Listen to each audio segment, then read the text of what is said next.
Hello mga kasarap! Kamusta? Ngayong araw nga pala ay mag-aanak sa binyag ang inyong kasarap. Hindi lang ako, kasama ko rin si Zoe. Dalawa kaming nakakumbida. Siya ang ninang at nakuha rin akong ninong. Ang binyagan nga pala ay gaganapin sa Bancheto, sa bayan ng Bustos. Bali, 4 kaming pupunta. Sinama namin si Esan, yung anak ni Zoe, na si JM. Bali, magkaangkas si Esan tsaka si JM. Tapos kami naman na magkaangkas ni Zoe. Dito nga pala yan sa may Bancheto. Sobrang init ng biyahe namin. Pero okay lang. Ang importante makaattend sa okasyon. So nandito na kami ngayon sa Bancheto. Bali naglalakad-lakad na lang kami papasok doon sa pinaka-reception. Pagdating namin tapos na raw yung binyagan. Doon din naman kasi ginanap yung binyagan. Bali reception na lang ang inabutan namin. So nakipagkwentuhan muna kami sa aming bagong kumare na si Gladys na dati kong staff. Tsaka doon sa kanyang asawa. Siyempre yung baby. Tapos lumipat kami sa Bancheto dito sa kabila kasi doon nakuhaan ng pagkain. Pero only food naman. Hindi kasi ginanap sa kabila yung binyagan kasi puro Korean cuisine daw yung nandun.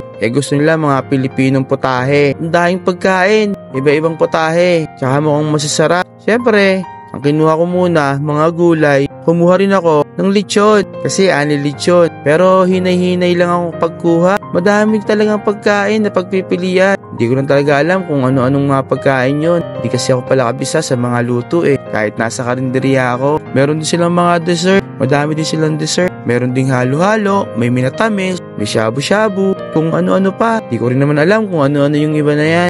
Dito, pagka nagkaroon ng occasion, only yung pagkain, pati dessert. Kaya lang, kung wala ka nang naabutan, mag-aantay ka, mag-waiting ka kung ano ang ihahain ulit. Pero hindi sila naubusan ng pagkain. Sulit talaga. Kasi ang daming pagkain. Wala kang tulak kabigin sa dami ng pagkain. Simula sa mga ulam, hanggang sa mga dessert, pati sa mga gulay. Higit sa lahat, yung lechon.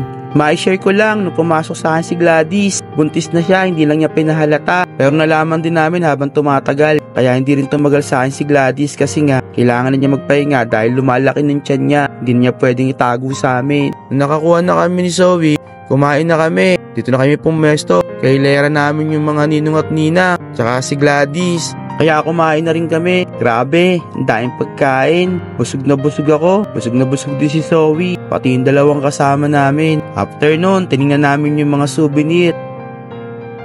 Chinek namin, ang gaganda. Siyempre, tinignan din namin yung mga souvenir nung bata. Hindi ko alam kung ano pang laman yan Malalaman ko pagka tapos ng binya. Meron din yung certificate. Yun nga pala yung inaanak namin. Si Howard. Yan ang anak ni Gladys na bininyagan dito na dito rin yung ginanap yung binyag. So, syempre, pa-picture-picture tayo after natin kumain. Dito sa mga souvenir, may certificate na siya ng baptismal. Syempre, hindi rin papakabog si Zoe. Siya din daw. Nakapagkwentuhan kami sa bagong kumari namin. Habang inaantay namin si Esan, tsaka si JM, na kumuha ng dessert. Kasi after namin kumain, nagpahinga kami. Tapos, pwede na kumuha ng dessert kasi pa kami nakakakain ng dessert kaya nagpakuha na kami. Dessert at tsaka drinks.